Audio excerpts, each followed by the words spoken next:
गुरुग्राम में हरियाणवी गायक मासूम शर्मा के कार्यक्रम में कल देर रात हंगामा हो गया। लाइव शो चल रहा था और इसी दौरान फरमाइश पर मासूम शर्मा ने अपना बैन किया हुआ गाना गाना शुरू कर दिया, जिसे वहां मौजूद पुलिसकर्मियों ने रोक दिया।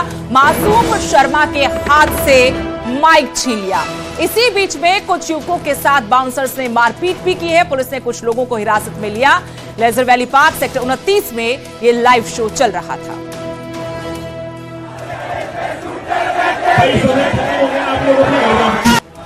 सरकार ने मेरे को ये साइन कर रखे मैंने इस कागज पे, मैं खटोला राणा नहीं गा सकता।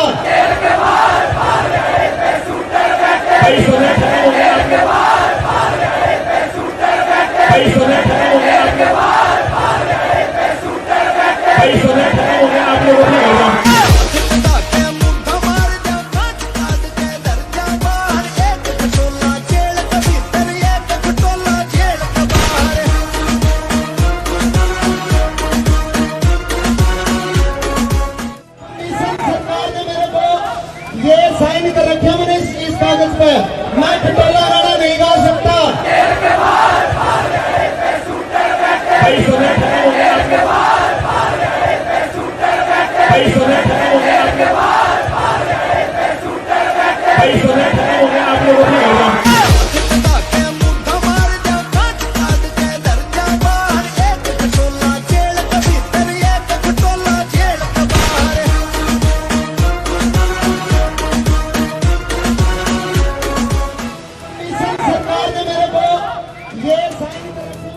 तो हरियाणवी गायक मासूम शर्मा के कार्यक्रम में हंगामा हुआ। लाइव शो चल रहा था। इसी बीच उनके फैंस की तरफ से कहा गया कि जो विवादित गाना उनका है उसको गाया जाए। वो गाने की कोशिश कर रहे थे, लेकिन पुलिसकर्मी जो वहां पर मौजूद थे उन्होंने मासूम शर्मा के हाथ से माइक छीन लिया। इस बीच मासूम शर्मा भी अपने फैंस को ये समझाते नजर आए कि उन्होंने बकायदा कागज पर साइन किए कि ये गाना वो नहीं गाएंगे, और इस गाने समेत उनके 5 गाने यूट्यूब से सरकार ने हटा भी दिए हैं। कुछ और विवादित गानों को भी हटाया गया, जिनमें गन कल्चर को प्रमोट किया जा रहा था। हरियाणा सरकार की सख्ती के बाद लगातार विवाद बढ़ता हुआ। विवाद उस वक्त और ज्यादा बढ़ गया जब मासूम शर्मा ने इस फैसले के पीछे गजेंद्र फोगाट का हाथ बताया। कहा कि उन्हें टारगेट किया जा रहा है और गजेंद्र फोगाट के इशारे पर उनके गाने यूट्यूब से हटवाए गए। इससे पहले हमने आपको सुनवाया था, गजेंद्र फोगाट ने पहली बार इस पूरे विवाद पर न्यूज 18 पर आकर अपना पक्ष रखा। कहा कि उन्हें सॉफ्ट टारगेट बनाया जा रहा है। वो बड़े ओहदे पर बैठे हैं, ऐसे पद पर बैठे हैं जिसको लेकर कुछ लोग इस बात को हजम नहीं कर पा रहे। इसके साथ साथ गजेंद्र फोगाट ने यह भी आरोप लगाया कि सबके पीछे पंजाब है। पंजाब में पहले इसी तरीके से गन कल्चर को प्रमोट किया गया, हिंसा को बढ़ावा दिया गया, फिर युवाओं को नशे में धकेला और इस सबके पीछे पाकिस्तान था। अब यही साजिश पंजाब के जरिए हरियाणा में की जा रही है।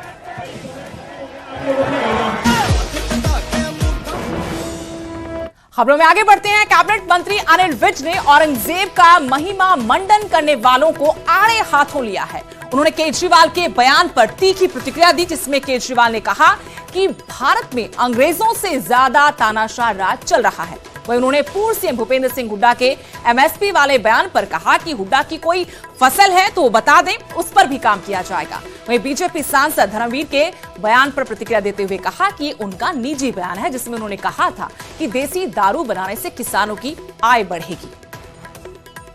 केवल तस्वीरें लगा देने से उनके आदर्श व्यवहारिक नहीं हो सकते।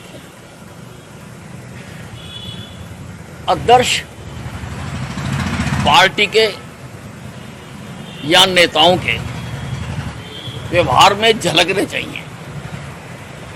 जिन महापुरुषों की इन्होंने तस्वीरें लगा रखी हैं, उन्होंने कब कहा था कि शराबें बांटो? उन्होंने कब कहा था कि ठेके खुलवाओ? उन्होंने कब कहा था कि भ्रष्टाचार करो? उनकी जो कहानियां हैं उसके विरुद्ध जाकर आपने और आपकी पार्टी ने आचरण किया है। हमारे सरकार की घोषणा है कि 24 फसलों पर एमएसपी दी जाएगी। अब हुड्डा साहब की कोई फसल है तो वो बता दें, उसका भी इंतजाम किया जाएगा। इससे सहमत नहीं है, उनका व्यक्तिगत विचार हो सकता है। पति के साथ विवाद के बाद इंटरनेशनल बॉक्सर स्वीटी बुरा ने अब बड़ा आरोप लगाया है। पति से विवाद के बाद मीडिया में स्वीटी बुरा का ये बड़ा बयान, प्रेस कॉन्फ्रेंस कल उनकी तरफ से की गई और पति दीपक हुड्डा पर कहा कि उन्होंने उनके खिलाफ झूठी एफआईआर करवाई है। मुझे दीपक से छुटकारा चाहिए। मेरे परिवार पर संपत्ति हड़पने के झूठे आरोप लगाए गए। अधिकारियों ने मुझ पर दबाव बनाया, घंटों थाने में बिठाया गया। मैं डिप्रेशन में हूं। ब्लैकमेल बोल सकते हैं, इमोशनली मेरे को बोला कि मैं बिना माँ बाप का बच्चा हूँ और मेरी मतलब ऐसे करके एक सॉफ्ट कॉर्नर उसने हमारी फैमिली में और मेरे अंदर बनाया। और मेरी बातचीत उनसे शुरू हुई 2015 में। मैंने जब उस इंसान से बात करना स्टार्ट किया उस टाइम मैं आपको बता दूं कि आज वो संपत्ति हड़पने के मेरे ऊपर आरोप लगा रहा है। जब 2015 में मैंने बात की थी तो उसके घर में एक टॉयलेट भी नहीं होता था। उसके घर में एक टॉयलेट नहीं होता था, तसले में नहाते थे वो लोग। ऐसे इंसान का मैंने हाथ पकड़ा था। मेरी गलती ये रही कि मैंने उस इंसान का, और उस टाइम मैं वर्ल्ड की मेडलिस्ट, इनकम टैक्स इंस्पेक्टर और एशियन की मेडलिस्ट और बहुत बार नेशनल चैंपियन रह चुकी थी। और उस टाइम दीपक हुड्डा इतना बड़ा चेहरा नहीं था। वो नेशनल खेला था लेकिन नहीं, वो इंटरनेशनल प्लेयर था।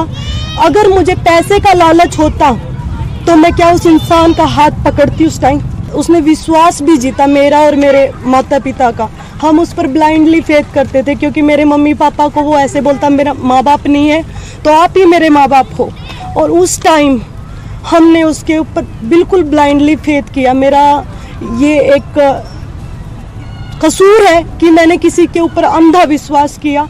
और उस आदमी ने अपना टैक्स बचाने के लिए, टैक्स चोरी करने के लिए, मैं आपको बता दूं कि 2016-17 में जो हमारे 16-17 में जो 5 लाख रुपए हमारे अकाउंट में डाले और वापस कितने लिए 7 लाख रुपए, 2 लाख रुपए तो उसने उसी साल हमारे खा गया वो।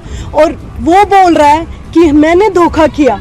ऐसे ही सारे रिकॉर्ड है मेरे पास। मैंने लिखित में हर साल के सालाना जो रिकॉर्ड किए हुए हैं और वो आपको मेरे वकील बता देंगे उसके बारे में, क्योंकि मेरी अभी ऐसी स्थिति नहीं है कि मैं सारे आंकड़े याद कर सकूं, क्योंकि 4-5 साल की बात है। बोल रहा है कि मेरा प्लाट धोखे से नाम करवाया।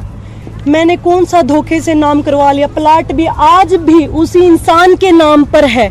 वो प्लाट, आधा प्लाट उसके नाम पर है और आधा प्लाट मेरे नाम पर है, जो कि मैंने शादी से पहले 2018 में मैंने खरीदा था। शादी के बाद नहीं खरीदा था कि जो उसकी संपत्ति होगी। ऐसा नहीं है। एज ए वाइफ मैंने उसकी कोई संपत्ति पर कभी कोई अधिकार, मैंने 100 रुपए भी कभी उस इंसान से नहीं लिए हैं। मैं आपको बता दूं, उस इंसान का मैंने 2018 में जब मैंने प्लाट लिया, मेरे प्लाट की सारी ट्रांजैक्शन मेरे खाते से की हुई है। वो खाता भी यहाँ पर है।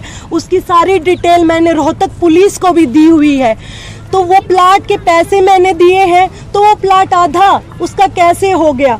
और बात जहाँ आती है धोखे की, तो मेरे प्लाट पर उस इंसान ने 67 लाख रुपए का, हमने टोटल का वो प्लाट लिया था, उसका 33.5 लाख उसके रुपीस थे। 33.5 लाख रुपए देकर वो आदमी मेरे से बगैर बताए, मेरे से साइन करके, गुड फेथ में साइन करवाकर 80 लाख रुपए उसने HDFC बैंक से लोन ले रखा, वो मेरे को बगैर बताए, और धोखा मैंने कर दिया। अब उधर यमुनानगर में हैवानियत की सारी हदें पार हो गई। बिल्डिंग कॉन्ट्रैक्टर का पहले अपहरण किया गया, फिर उसकी हत्या की गई। महिला और उसके 3 साथियों ने इस पूरी वारदात को अंजाम दिया। हत्या कर शव बाइक पर लेकर आरोपी घूमते नजर आए। शहर से दूर नहर किनारे